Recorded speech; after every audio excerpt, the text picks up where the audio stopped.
ہم مختلف ممالک کی صورت میں، تو دنیا میں ہمارا وزن کتنا ہے دیکھنا تو یہ ہے، وزن کتنا ہے ہمارا۔ بلدیہ میں ایک پودا لگایا تھا سورج مکھی کا، تو کھاد کی ہی فیکٹری تھی، اور کھاد کے جہاں یہ اس کو سٹور کیا جاتا تھا ٹیمپریریلی، اور پھر اس کے بعد آگے فیکٹری میں جاتی پھر وہ، تو وہاں وہ لگا تھا، تو کھاد اسے خوب ملی، اور ایک تو اس کا قد بہت لمبا ہو گیا، یعنی تقریباً 7-8 فٹ اس کا قد تھا، اس سے بھی زیادہ ہوگا۔ دوسرا یہ کہ وہ گھنا بہت تھا، اور تیسرا یہ کہ تقریباً اس کے ہر پتے کے پاس سے جو ہے وہ یہ پھول نکلے ہوئے، 52 پھول ہم نے گنے تھے اس کے سورج مکھی کے۔ اوپر والا جو تھا وہ کم از کم 1 فٹ کے حجم میں تھا، یعنی ایک سرے سے دوسرے سرے تک اگر اس آپ کو ناپے تو وہ آپ کو 1 فٹ کا ملتا ہے، ظاہر ہے پھر دوسرا بھی اسی طرح ہو۔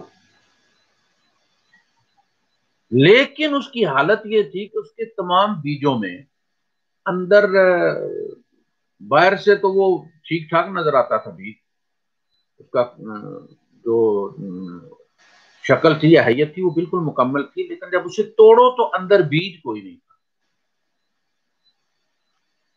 اب بظاہر وہ ہرا بھرا بھی ہے اور بھرا ہوا ہے وہ پھولوں سے، اور وہ پھول بھی جو ہے وہ بڑے گھنے، اور جس طرح انگور کے اپنے انار کے اندر دانے فکس ہوتے ہیں اس طرح سے وہ بڑے گھنے فکس ہوئے ہوتے ہیں، لیکن ان کے اندر کچھ بھی نہیں۔ یہ بعض دفعہ اس طرح بھی ہوتا ہے۔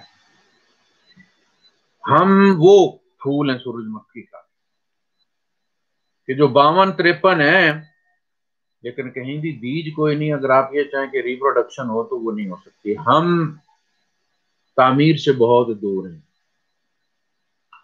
اصلاح سے بہت دور ہیں، ہماری کوئی آواز نہیں، کوئی وزن نہیں دنیا پہ۔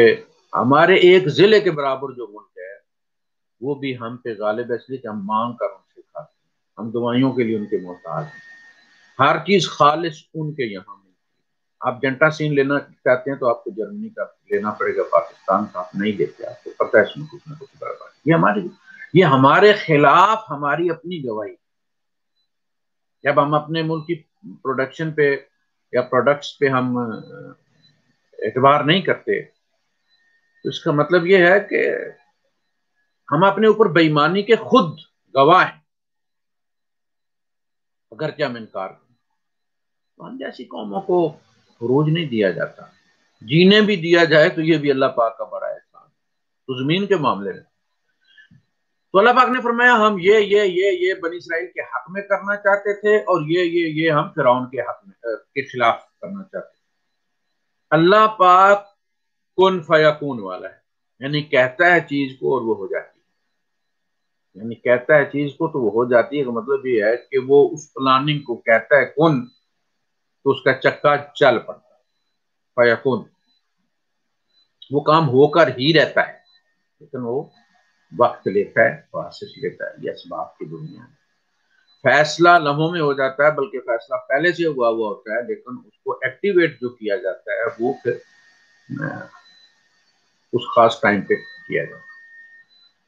تو یہ سارا کچھ کرنے کے لیے کیا کیا اللہ پاک نے، سٹارٹ کہاں سے لیا؟ وَأَوْحَيْنَا إِلَىٰ أُمِّ مُوسَىٰ أَنْ أَرْضِعِيهِ فَإِذَا خِفْتِ عَلَيْهِ فَأَلْقِيهِ فِي الْيَمِّ وَلَا تَخَافِي وَلَا تَحْزَنِي إِنَّا رَادُّوهُ إِلَيْكِ وَجَاعِلُوهُ مِنَ الْمُرْسَلِينَ۔ ہم نے وحی کی موسیٰ کی طرف کہ تو اس کو دودھ پلا، بے فکر ہو کر، کوئی غم کرنے کی ضرورت نہیں، کوئی خوف کسی کا کرنے کی ضرورت نہیں، ہم اس کو واپس پلٹا کر لائیں گے تیری گود میں، اور ہم اس کو رسول بنانے جائیں گے۔ تو کہانی کہاں سے شروع ہوئی؟ موسیٰ کی پیدائش سے۔ پھر موسیٰ کہاں کس طرح پہنچے؟ وہ جو مارنے والا تھا اس کے گھر میں پہنچایا گیا، اس کو پالنا پڑا۔ اللہ پاک نے موسیٰ کی ماں کی گود سے موسیٰ کو دریا میں یا سمندر میں پھنکوانے سے پہلے ان کی رہائش کا بندوبست کیا. ان اقذفیہ فی الیم فلیلقہ الیم بالساحل یأخذہ عدو لی وعدو لہ والقیت علیک محبۃ منی. ہم نے تیری ماں کی طرف وحی کی جب موسیٰ علیہ السلام نے دعا مانگی کہ میرا بھائی جو ہے وہ نبی بنا دے، تو اللہ کا ٹھیک ہے تیرے سوال تجھے دیا جاتا ہے، لیکن فرمایا کہ ہم نے تمہارے اوپر اور بھی پہلے بھی کافی احسان کیے ہیں، صرف یہی نہیں، وہ وقت بھی تھا جب ہم نے تیری ماں کو وحی کیا تھا کہ اس کو تابوت میں رکھو. اب وہ وہی جو ہمارے یہاں کہتے ہیں نا کہ وہ جبرائیل آئے تھے، جبرائیل نہیں آئے تھے. وہ جو نبی پہ وحی ہوتی ہے وہ اور وحی ہوتی ہے. موسیٰ علیہ السلام نبی تھے، لیکن جب تک ایکٹیویشن نہیں ہوئی اس ایپ کی ان کے اندر جو وحی القاء کرتی ہے، تب تک وہ خدا کو جانتے بھی تھے، خدا کی قسمیں بھی کھا رہے تھے، خدا سے معافی بھی مانگ رہے تھے، خدا سے وعدے بھی کر رہے تھے، خدا سے دعائیں بھی کر رہے تھے، لیکن ان کی بنیاد پر ان کو تبلیغ کے لیے نہیں کہا گیا. یہ تو سارے کرتے ہیں، اس معاملے میں تو سارے بندے ہی برابر ہیں.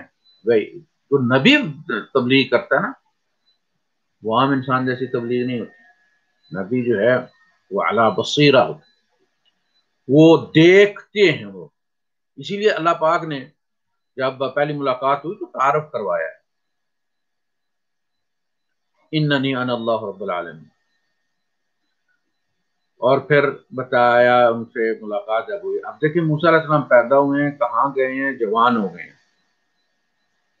اب انہیں یہاں سے نکال کے کہیں اور کسی تربیت گاہ میں بھیجنا تھا، تو وہی نہیں آئی کہ اے موسیٰ تو یہاں سے نکلو، تو مدین کی طرف. اسباب بنائے، بندہ قتل ہو گیا، قتل خطا ہے، ڈر کے وہاں سے بھاگے، رستہ بھی پتہ کوئی نہیں. اور یہ ساری باتیں وہ کہہ رہے ہیں. جب نکلے ہیں تو ایک تو پاس کچھ نہیں تھا، دوسرا کہا کہ عسیٰ ربی ان یہدینی سواء السبیل، میرا رب سیدھے رستے پر ڈال دے، یہاں سے نکلو کسی طرح سے.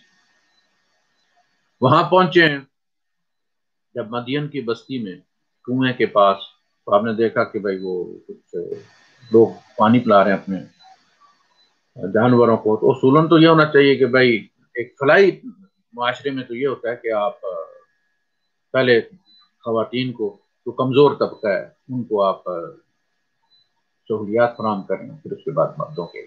لیکن انہوں نے اپنے جانوروں کو پانی پلایا اور یہ احساس نہیں کیا کہ بھائی یہ خواتین ہیں.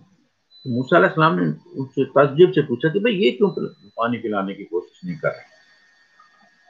ما خطبکما قالتا لا نسقی حتی یصدر الرعاء وابونا شیخ کبیر. انہوں نے کہا کہ جب تک یہ چرواہے جو ہے یہ فارغ نہ ہو جائیں تب تک ہم نہیں پلا سکتے. یہ ان کا پہلی جھجک یا حیات تھی کہ ہم اس گھمسان میں نہیں گھس سکتے. دوسری بات تو انہوں نے خود ہی بتا دی کہ اب یہ پوچھے گا کہ تمہارا باپ بھائی نہیں ہے، ہمارے باپ جو ہے وہ، یعنی خود سے ہی انہوں نے متوقع سوال کا جواب بھی دے دیا. یہ ہوتی ہے فصاحت الکلام اور دانش. وہ ابونا شیخ کبیر، بوڑھے ہیں اور ایسے بوڑھے بھی نہیں ہیں کہ جو کام کاج کر لیں، بلکہ وہ شیخ کبیر، بہت بوڑھے ہیں، یہ کام نہیں کر سکتے. جانوروں کو پانی پلانا آپ کو پتہ ہے، تو یہ اس فیلڈ میں لوگ کہ بڑی ہمت کا اور قوت کا کام ہوتا ہے، ان کو سنبھالنا اصل مسئلہ ہوتا ہے. تو انہوں نے وہ پانی ان کو پلوا دی. اب دیکھیں اسباب بنے. وہ لڑکیاں لیٹ بھی ہو سکتی تھیں، وہ موسیٰ علیہ السلام سے پہلے پانی پلا کے بھی جا سکتی تھی، لیکن اللہ نے جو چین سے چین اور فیوز کے ساتھ فیوز رکھا ہوا ہے وہ اسباب ہم غور نہیں کرتے. ہماری اپنی زندگی میں بھی یہ اسباب اسی طرح کام کرتے. اگرچہ ہم اسباب کی طرف دیکھتے ہیں، مسبب الاسباب کی طرف نہیں دیکھتے، لیکن میری زندگی میں الحمدللہ یہ اللہ پاک کی عطا ہے کہ میں چھوٹے سے چھوٹے سبب کے پیچھے بھی خدا کو دیکھتا ہوں، جس کی وجہ سے اللہ تعالیٰ کے ساتھ میرا تعلق ہر گھڑی کا ہے، ہر لمحے کا ہے. وہ ہر وقت میرے ساتھ ہوتا ہے اور میں دیکھتا ہوں کہ وہ میرے لیے اسباب کو ارینج کر رہا ہوتا ہے. میں نے چھوٹے سبب سے بڑے بڑے فیصلے منسوخ ہوتے دیکھے. میں جانتا ہوں کہ یہ میرے رب نے کیا. میں مانتا بھی ہوں, میں اس کا شکر بھی ادا کرتا ہوں. اور